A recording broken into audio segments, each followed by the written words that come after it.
नमस्कार, मैं हूं मंगलेश्वर और ट्राइबल टाइम्स में आपका स्वागत है। मैं एक आपको अहम खबर देने जा रहा हूं।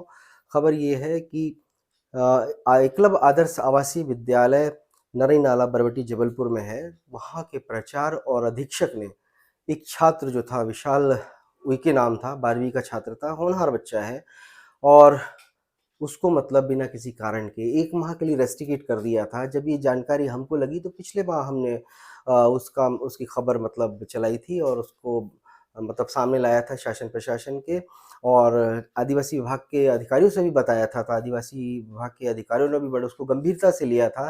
तो आज वो अहम खबर ये है कि आज आज मतलब जब 1 नवंबर मध्य प्रदेश का स्थापना दिवस है, तो आज जहाँ मतलब मध्य प्रदेश के लिए गौरव की, यहाँ के लोगों के लिए गौरव की बात है, तो आज उस बच्चे के लिए और उसके परिवार के लिए भी गौरव की बात है कि उस बच्चे को अभी 2 हफ्ते ही पहले उसको रेस्ट्रिकेट किया था 1 माह के लिए, लेकिन जब हमने खबर दिखाई, शासन प्रशासन से बात की, तो आज उस बच्चे को वापस प्रिंसिपल ने वहाँ पर बुला लिया है।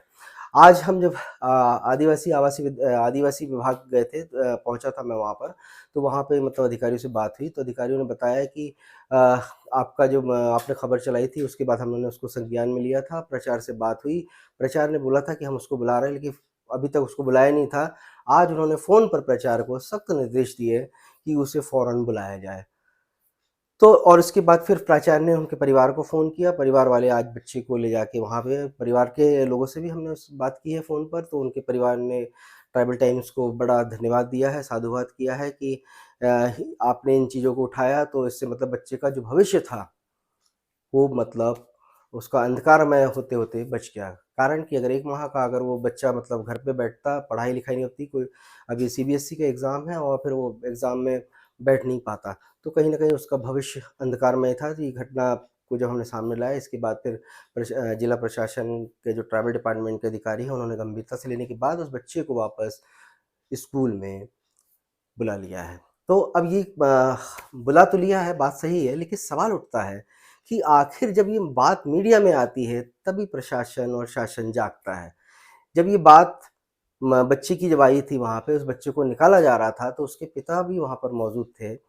तो पिता ने प्रिंसिपल से गुहार भी लगाई थी कि बालक का मतलब भविष्य खराब ना हो जाए, लेकिन प्रिंसिपल जो वहाँ पे हैं, राजकुमार डहरिया जो हैं, वो वहाँ पर एक जो अशरफ अली करके छात्रावास अधीक्षक हैं, ये गेस्ट तिथि छात्रावास के अधीक्षक हैं, तो इनके इशारे पर प्रिंसिपल चलते हैं।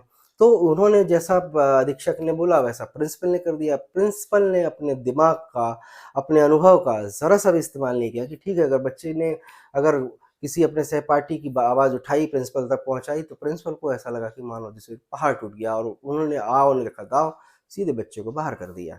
तो ये कहीं न कहीं गलत था। गलत था, तो जब ये चीज़ें हमारे सामने आई तो हमने इसको अ, लोगों तक पहुँचाया, शासन प्रशासन तक पहुँचाया, अधिकारियों ने भी देखा उसको और हमने बराबर इस पे मतलब निगाह बराबर रखे हुए थे और जानकारी ले रहे थे कि आखिर कि मतलब बच्चे का मतलब पढ़ाई-लिखाई में कोई दिक्कत तो नहीं आ रही और वो क्या उसका वापस बुलाया कि नहीं बुलाया। आज हम कलेक्टेड गए, तो आज वहाँ के अधिकारी जो ट्राइबल डिपार्टमेंट के थे, उन्होंने तुरंत वहाँ पे प्राचार्य को फ़ोन लगाया, फ़ोन लगाने के बाद जानकारी ली, लेकिन प्राचार्य ने बताया कि अभी तक वो बच्चे को मतलब मैसेज कर दिया था, आया नहीं था, लेकिन सवाल ये आया था कि जब आज अधिकारी ने बोला, तब गंभीरता से प्राचार्य ने लिया, आज उस बच्चे को वापस बुला लिया गया है। तो ये तो रही बच्चे की बात, अच्छी बात है कि बच्चे का जो होनहार बच्चा था, उसका कहीं से लॉस नहीं हुआ, नुकसान नहीं हुआ और उस बच्चे को वापस बुला लिया गया है। अब वो अच्छे से पढ़ाई करेगा क्योंकि 12वीं तक 6वीं से लेके 12वीं तक आवासीय विद्यालय में बच्चों की पढ़ाई की व्यवस्था है और वहीं पे बच्चे रह के खाना-पीना मतलब खाने-पीने से लेके सारी व्यवस्थाएँ मतलब आवासीय विद्यालय में होती है। 12वीं तक होने के बाद फिर बच्चा उसको जहाँ पे मतलब अच्छी उसके चॉइस के हिसाब से जहाँ पे फिर वो उसको पढ़ाई करना तो उच्च शिक्षा लेने वो फिर यहाँ से वो जाता है और पढ़ता है। अब सवाल उठता है कि प्रचार जब ये था कि जब इतनी ये 2 हफ्ते पहले हमने खबर भी दिखाई थी, तो प्रचार आखिर आँख मूंद के सो रहे थे क्या?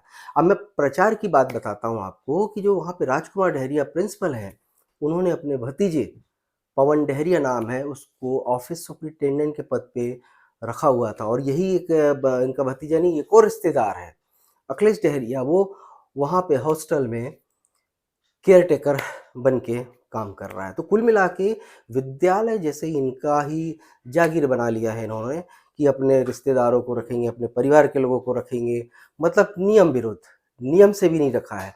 अगर और भी चीज़ देखी जाए तो अभी हम और भी बताएँगे कि वहाँ पे कौन-कौन किस नियम के तहत काम कर रहा है। तो सवाल उठता है कि जो प्राचार्य इतने बड़े विद्यालय का होता है, करीबन वहाँ पे 500 बच्चे पढ़ते हैं और 500 बच्चों का मतलब पालक होता है वहाँ का प्राचार्य, और सारा उनके हाथ में होता है किसको रखना, किसको नहीं रखना। तो इन्होंने अपने भतीजे को वहाँ पर रख लिया। अब जब बात हमने भी इस खबर में इस बात का खुलासा किया था, तो 20 से ही वो उन्होंने अपने भतीजे को हटा दिया था। लेकिन आज ही हमें मतलब जानकारी लगी है कि इन्होंने हटाया नहीं है, बल्कि अपने वो भतीजे को, जो वहाँ पे ऑफ़िस सुपरिटेंडेंट का काम करते पवन डहरिया, उसको कुछ दिनों के लिए अलग कर दिया गया है। उसकी बाकायदा सैलरी वग़ैरह भी बन रही है। तो कहीं न कहीं ये प्रचार जो है, जो जानकारी लगी सूत्रों से कि मतलब कहीं न कहीं बहुत ही मतलब अपने पद का दुरुपयोग कर रहे हैं। हमने अधिकारियों को भी बताया आज कि ऐसा चल रहा है वहाँ पर। अधिकारी इसके पहले गए थे, उन्होंने बता रहे कि 17 से 18 बिंदुओं पर मतलब उनको कारण बताओ नोटिस भी जारी किया और जानकारी माँगी है, तो अभी तक दिया नहीं है। लेकिन अधिकारियों ने आश्वासन दिलाया है कि अभी चुनाव का माहौल चल रहा है, 3 दिसंबर को जब आचार संहिता खत्म होगी, उसके बाद वहाँ पे जो अशरफ अली जो छात्रावास अधीक्षक है, उनको हटा दिया जाएगा और प्राचार्य पर भी कार्रवाई की जाएगी। तो कुल मिला के वहाँ पर ये इतना सब चल रहा है, क्योंकि वहाँ पर मीडिया को तो बिल्कुल अलाउ नहीं करते, क्योंकि जहाँ पे ये देखेंगे जहाँ पे गलत होता है ना, तो वहाँ पे मीडिया को पहले पाबंदी लगा दी जाती है। क्यों? क्योंकि ये सारी चीज़ें मतलब सामने ना आए। खैर, मीडिया पे पाबंदी लगाने से कुछ नहीं होता साहब, हमको जानकारी तो मिलेगी, चाहे वो अंदर आके ले लें या फिर बाहर लेके लेंगे। जानकारी तो जानकारी होती है, जानकारी रुकती नहीं है। जिस प्रकार हवा को हम बाँध नहीं सकते, पानी को रोक नहीं सकते, उस प्रकार ये चीज़ों को भी रोक नहीं सकते। जो सच्चाई है वो सामने आएगी, सच्चाई को दबाया नहीं जा सकता।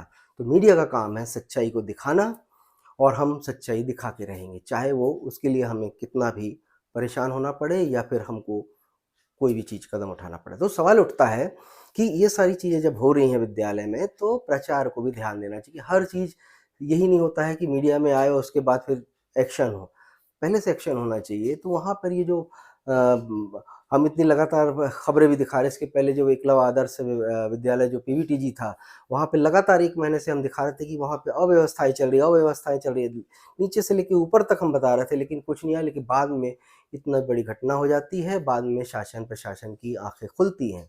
तो कुल मिला के एक विद्यालय की कहानी मतलब एक विद्यालय की बात नहीं थी ये सारे मध्य प्रदेश में जितने भी एकलव्य आदर्श विद्यालय हैं, वहाँ पर ये सारा होता है। तो ये कुल मिला के ये सब साँठ-गाँठ होती है नीचे से लेके ऊपर तक।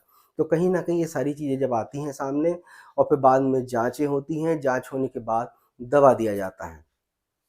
हम लगातार एकलव्य आदर्श जो आवासीय विद्यालय जो बरबटी का है, वहाँ पर नज़र बना के रखे हुए हैं, और हम बहुत जल्दी और भी बड़े खुलासे करने वाले हैं। तब तक आप देखते रहिए ट्रैवल टाइम्स। नमस्कार।